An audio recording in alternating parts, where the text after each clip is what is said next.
Rail 24 घंटा काम करती तब ये देश चल पाता है। हमारी तो पुरानी पेंशन हर हाल में लागू होनी चाहिए था।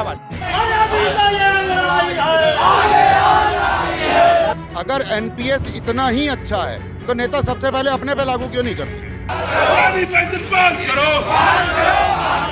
जो एक बार सीट पे आया, एक दिन के अगले दिन रिजाइन देता है, उसे पेंशन मिलती है। और रेल कर्मी अपने 40 साल देता है, उसके लिए पेंशन नहीं है।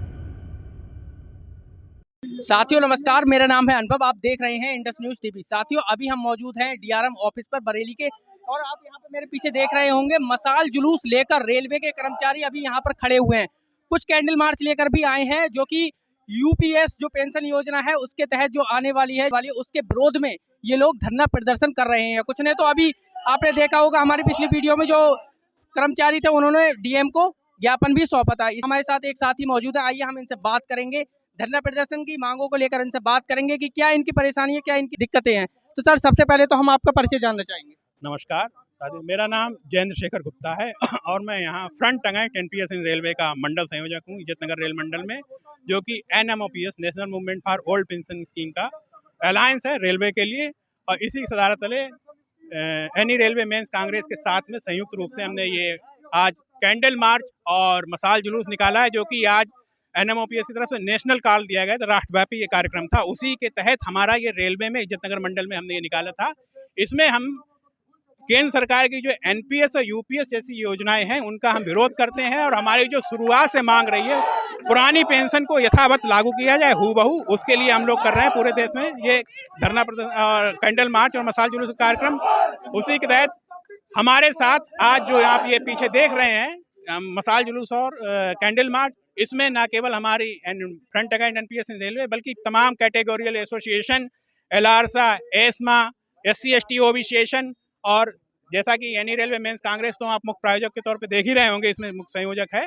तो हम लोगों की ये जो विशेष मांग है कि हमें जो एनपीएस थी उसमें किसी भी तरह का परिवर्तन या संशोधन मंजूर नहीं है कि उसको एनपीएस से चेंज करके उसको यूपीएस नाम देके हम लोगों के सामने दे दिया।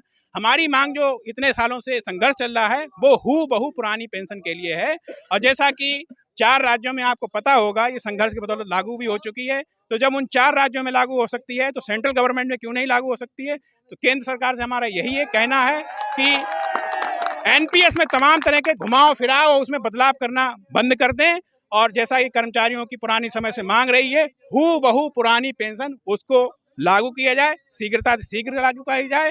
और केंद्र सरकार के साथ जो नेगोशिएट करने वाले मान्यता प्राप्त दलों के संगठन नेता हैं वो आमतौर पे सरकार को इस तरह का आश्वासन दे देते हैं कि कर्मचारियों के बीच में किसी तरह का असंतोष नहीं है, वो लोग पूरी तरह संतुष्ट हैं और सरकार शायद मान लेती। तो ये धरना, ये जो आप मशाल जुलूस और कैंडल मार्च देख रहे हैं, ये स्पष्ट उस बात का, उस असंतोष का प्रतीक है जो बतला रहा है कि कर्मचारी किसी भी तौर से एनपीएस या यूपीएस से संतुष्ट नहीं है, उन्हें चाहिए हूबहू पुरानी पेंशन। जी हाँ, जी हाँ जी सर, जैसे आपने कहा कि हमें ओपीएस चाहिए, तो ओपीएस कहीं ना कहीं एमएलए और एमपीज को भी मिल रही है लगातार, और जबकि सरकारी कर्मचारियों का जो योगदान होता है वो देश के विकास के लिए बहुत ही ज्यादा महत्वपूर्ण रहा है। तो आप कैसे देख रहे हैं कि एक तरफ एमएलए एमपीज को जो है वो ओल्ड पेंशन स्कीम दी जा रही है, और कहाँ जो सरकारी कर्मचारी हैं उनके लिए नई नई स्कीमें लेके आई जा रही है, तो आप इसको सवाल कैसे देख रहे हैं? बहुत अच्छी बात आपने कही भाई।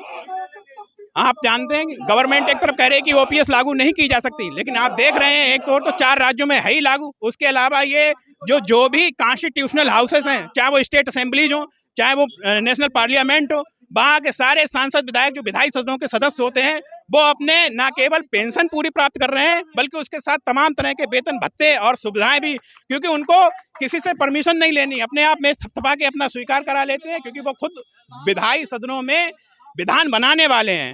दुर्भाग्य हमारा कि हम उन लोगों को जो बैठाते हैं वहाँ पे विधायी सदनों में, हम लोगों को वो लोग उससे वंचित कर रहे हैं। ये बड़ा ही दुर्भाग्यपूर्ण और विरोधाभासी और दोहरी नीति का परिचायक है। तो सरकार से जो इस समय राष्ट्रवाद का बहुत ही ज़्यादा गुणगान करती है, उनसे मैं कहना चाहूँगा कि आप देखिए कि संसद में एसी में बैठने वाले लोग तो पुरानी पेंशन का लाभ ले रहे हैं, लेकिन देश की सरहदों पे अपनी जान गंवाने वाले पैरामिलिट्री फोर्सेस, उनको भी पुरानी पेंशन नहीं मिल रही, उन्हें भी एनपीएस से यूपीएस से कवर कर दिया जाएगा। ये कितना बड़ा विरोधाभास है। रेल कर्मचारी भी पैरामिलिट्री फोर्सेस से कम नहीं है। वो भी उसकी भी नेचर आप जॉब ऐसा नहीं है कि 9 से 5 करके वो चला जाए ऑफिस से, वो भी राउंड लग 24 घंटा काम करता है। हमारे ट्रैक मान साथी यहाँ आपने अभी रिसेंटली देखा होगा, वहाँ रन ओवर हो गया कासगंज में, खबर में आया था। और हमारे लोको पायलट साथी वो लगातार 24 घंटा काम करते हैं। रेल 24 घंटा काम करती तब ये देश चल पाता है। हम लोग तो वैसे ही विशेष है, पैरामिलिट्री फोर्सेस कम नहीं। तो हमारी तो पुरानी पेंशन हर हाल में लागू होनी चाहिए यथावत। तो इसलिए मैं सरकार से यही अनुरोध करूंगा कि जैसे सांसदों विधायकों की पुरानी पेंशन यथावत चल रही है, हमारे रेल कर्मचारियों की भी पुरानी पेंशन यथावत यथाशीघ्र लागू की जाए। सर, किस विषय में धरना हो रहा है और क्या क्या मांगे रही हैं आपकी अभी तक सरकार से? ये NMOPS के आह्वान पर यानी रेलवे मेंस कांग्रेस के बैनर तले आज कैंडल मार्च और मशाल जुलूस और आक्रोश सभा का आयोजन किया गया है। जो लंबे समय से 2004 से जो रेल कर्मचारियों और अन्य केंद्रीय और राज्य कर्मचारियों का 2004 के बाद से, राज्य कर्मचारियों में 2005 के बाद से OPS ख़त्म करके NPS जो लागू किया गया है उसका विरोध था और लगातार हम लोग संघर्षशील थे। और जब OPS लगभग करीब था तो सरकार ने हमको UPS टाइप का एक खिलौना हमको दे करके बहलाने का काम किया। आज हम लोग सब लोग एकत्रित हुए हैं, उसका विरोध कर रहे हैं UPS का। और हमको हूबहू प्रधानमंत्री वाली, मुख्यमंत्री वाली, वित्त मंत्री वाली OPS चाहिए, क्योंकि हम अपने जीवन का जो स्वर्गीय समय होता है, जो सुनहरा समय होता है, जो हमारे जवानी का समय होता है, वो हम देश सेवा में, रेल सेवा में लगाते हैं। और जब हम रिटायर्ड होकर के घर जाते हैं तो हमारे पास एकमात्र सहारा पेंशन होती है मेरे। हम सेवा करने के पश्चात जो हमको मिलता वेतन है, हम उस वेतन से सिर्फ अपने 2 बच्चे ही सिर्फ पढ़ा सकते हैं या 150 घर का एक मकान ही बना सकते हैं। अगर हम बच्चे अच्छी एजुकेशन में पढ़ाते हैं तो हम मकान से वंचित रह जाते हैं या उनके शादी ब्याह से वंचित रह जाते हैं। तो पेंशन हम लोगों का मूल अधिकार है। सरकार बहानेबाजी कर रही है, अलग अलग तरीके से हम लोगों को भ्रमित कर रही है। अभी तक सरकार की एक योजना और समझ में आ रही है कि पहले हम कर्मचारियों को बांटने के लिए 2 पायदान थे, एक OPS का, एक NPS का। अब सरकार ने देखा कि 2004 वालों की संख्या बल 75% के लगभग हो गई है और आने वाले 4-5 साल में OPS वाले संख्या बल खत्म हो जाएंगे। तब NPS को बांटने के लिए UPS नाम का एक सपूका लेकर के आए हैं, जिसका हम लोग विरोध करने के लिए आज। हम कर्मचारियों की जो जायज़ मांगे हैं हमेशा दबाई जाती हैं। आपके माध्यम से मैं पहुंचाना चाहता हूं कि पूरे शहर में, पूरे एक कोने में, पूरे देश में आज के दिन ये आंदोलन हो रहा है। स्टेट वाइज सेंटर के समस्त कर्मचारी इसको विरोध को कर रहे हैं। जी, मैं लाड़सा का सेंट्रल पदाधिकारी हूँ, सेंट्रल ऑर्गेनाइजेशन सेक्रेटरी है लाड़सा। जी, क्या कहना चाहेंगे जो धरना प्रदर्शन कर रहे हैं आप?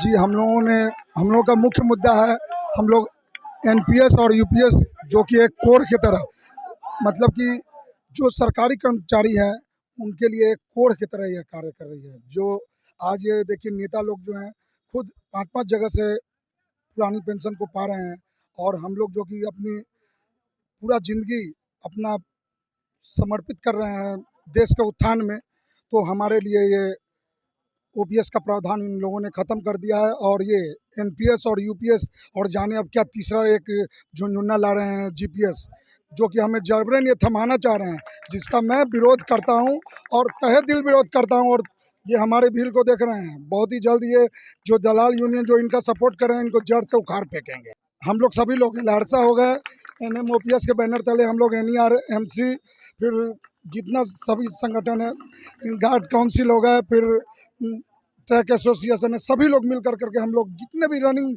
साथी हैं, मतलब लोको पायलट वर्ग हैं, सभी लोग हम लोग साथ में हैं। और हम लोगों ने प्रण लिया है कि जब तक इन लोगों को जड़ से उखाड़ना है, हम लोग को इन लोगों को बिल्कुल। एक सवाल मेरा और बनता है, जैसे कि सरकारी कर्मचारियों के मुकाबले जो नेताओं लोगों की संख्या है वो काफी कम है, तो एक सवाल ये भी बनता है, नेता लोग कहते हैं कि हमारी संख्या कम है तो हमें सारी सेवाओं का लाभ ज्यादा मिलना चाहिए, तो वहीं पर तो आप ओल्ड पेंशन स्कीम और यूनिफाइड हाँ, तो इसका जवाब मैं ये दे रहा हूँ कि आप नेता कम नहीं है, आपको सिर्फ देखने से लग रहा है।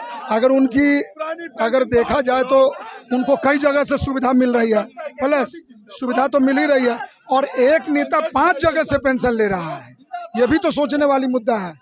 तो उनकी संख्या को नहीं, आप ये बताइए कि आप देश के उत्थान में क्या कार्य कर रहे हैं। एक बार जीतेंगे, एक दिन के लिए जीतेंगे और आप जीवन भर पेंशन पाएंगे, लेकिन हम तो अपने पूरे जीवन को मतलब कि दांव पे लगा करके पूरे देश के उत्थान में हम लोग लगातार सतत प्रयास कर रहे हैं, और जिसके तहत हमारा देश आज वृद्धि कर रहा है, तो हमें क्यों नहीं पेंशन मिले। जी बिल्कुल मिलनी चाहिए, और अंत तक उसके लिए चाहे जो भी हो हम लोग लेकर रहेंगे, ये हमारा प्रण है। मैं प्रवीण कुमार शर्मा, रेलवे वर्कशॉप से, एनी रेलवे मेंस कांग्रेस से। सर क्या कहना चाहेंगे जो धरना प्रदर्शन हो रहा है? सर, धरना प्रदर्शन के लिए ये कहना चाहूँगा कि आपने अभी एक क्वेश्चन किया था, नेता संख्या में बहुत कम है। अगर एनपीएस इतना ही अच्छा है तो नेता सबसे पहले अपने पे लागू क्यों नहीं करते। जो एक बार सीट पे आया, एक दिन के अगले दिन रिजाइन देता है, उसे पेंशन मिलती है, और रेल कर्मी अपने 40 साल देता है, उसके लिए पेंशन नहीं है। नेताओं के लिए पेंशन है, ऐसा क्यों भाई। हम लोग इस ओपीएस को लेकर रहेंगे, ओपीएस लेकर रहेंगे, ओल्ड पेंशन स्कीम। ज्यादातर कर्मचारियों का मानना यही है कि ओल्ड पेंशन स्कीम को लागू किया जाए, और जो नई नई स्कीमें आ रही हैं उन्हें बंद किया जाए, निरस्त किया जाए। और भी हमारी बात हुई सभी लोगों से, और इन सारे लोगों ने जैसे दिखाया आपको हमने अपने वीडियो के माध्यम से, कि जैसे कि उन्होंने जो यूपीएस पेंशन आ रही है उसका विरोध किया है, और जो ओल्ड पेंशन स्कीम लागू करने की बात कही है। यह पल पल की अपडेट हम बरेली के आपको देते रहेंगे, तब तक हमारे चैनल पर बने रहिए। कैमरा पर्सन प्रशांत सक्सेना के साथ मैं अनुभव सक्सेना, देखते रहिए इंडस न्यूज़ टीवी। नमस्कार, धन्यवाद।